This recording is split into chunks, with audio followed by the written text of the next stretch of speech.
Chapter 11.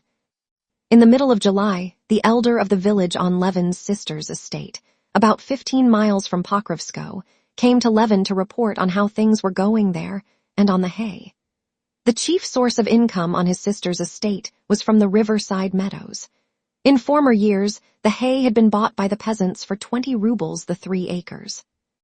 When Levin took over the management of the estate, he thought on examining the grasslands that they were worth more, and he fixed the price at 25 rubles the 3 acres. The peasants would not give that price, and, as Levin suspected, kept off other purchasers. Then Levin had driven over himself and arranged to have the grass cut, partly by hired labor, partly at a payment of a certain proportion of the crop. His own peasants put every hindrance they could in the way of this new arrangement, but it was carried out, and the first year the meadows had yielded a profit almost double. The previous year, which was the 3rd year, the peasants had maintained the same opposition to the arrangement, and the hay had been cut on the same system. This year the peasants were doing all the mowing for a third of the hay crop, and the village elder had come now to announce that the hay had been cut, and that, fearing rain, they had invited the counting-house clerk over, had divided the crop in his presence, and had raked together 11 stacks as the owner's share. From the vague answers to his question how much hay had been cut on the principal meadow, from the hurry of the village elder who had made the division, not asking leave, from the whole tone of the peasant, Levin perceived that there was something wrong in the division of the hay, and made up his mind to drive over himself to look into the matter.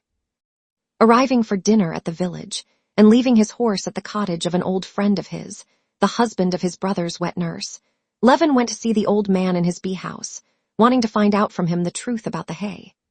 Parmenich, a talkative, comely old man, gave Levin a very warm welcome, showed him all he was doing, told him everything about his bees and the swarms of that year, but gave vague and unwilling answers to Levin's inquiries about the mowing. This confirmed Levin still more in his suspicions. He went to the hay fields and examined the stacks. The haystacks could not possibly contain 50 wagon loads each, and to convict the peasants, Levin ordered the wagons that had carried the hay to be brought up directly, to lift 1 stack and carry it into the barn. There turned out to be only 32 loads in the stack.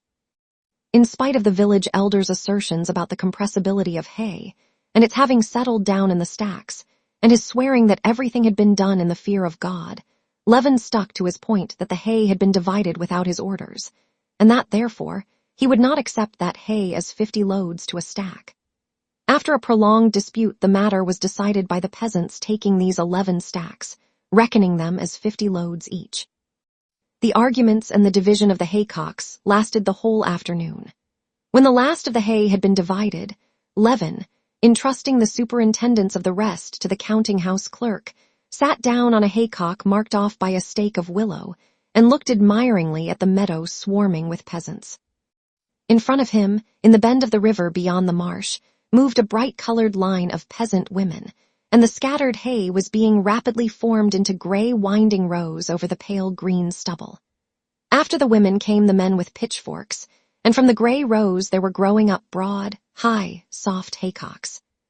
To the left, carts were rumbling over the meadow that had been already cleared, and one after another the haycocks vanished, flung up in huge forkfuls, and in their place there were rising heavy cartloads of fragrant hay hanging over the horses' hindquarters.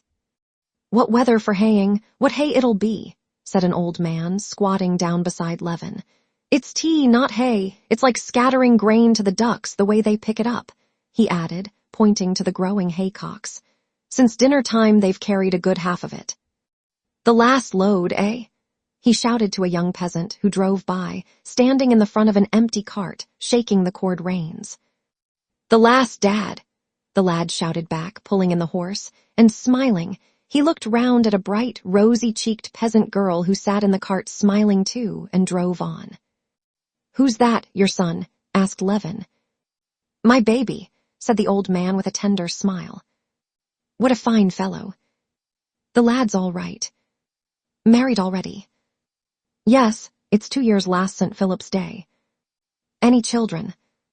"Children indeed. Why, for over a year he was innocent as a babe himself, and bashful too," answered the old man. Well, the hay, it's as fragrant as tea, he repeated, wishing to change the subject. Levin looked more attentively at Ivan Parmenov and his wife. They were loading a haycock onto the cart not far from him. Ivan Parmenov was standing on the cart, taking, laying in place, and stamping down the huge bundles of hay, which his pretty young wife deftly handed up to him, at first in armfuls, and then on the pitchfork. The young wife worked easily, merrily, and dexterously. The close-backed hay did not once break away off her fork. First she gathered it together, stuck the fork into it, then with a rapid, supple movement leaned the whole weight of her body on it, and at once with a bend of her back under the red belt she drew herself up, and arching her full bosom under the white smock, with a smart turn swung the fork in her arms, and flung the bundle of hay high onto the cart. Ivan, obviously doing his best to save her every minute of unnecessary labor, made haste, opening his arms to clutch the bundle and lay it in the cart. As she raked together what was left of the hay, the young wife shook off the bits of hay that had fallen on her neck, and straightening the red kerchief that had dropped forward over her white brow, not browned like her face by the sun, she crept under the cart to tie up the load.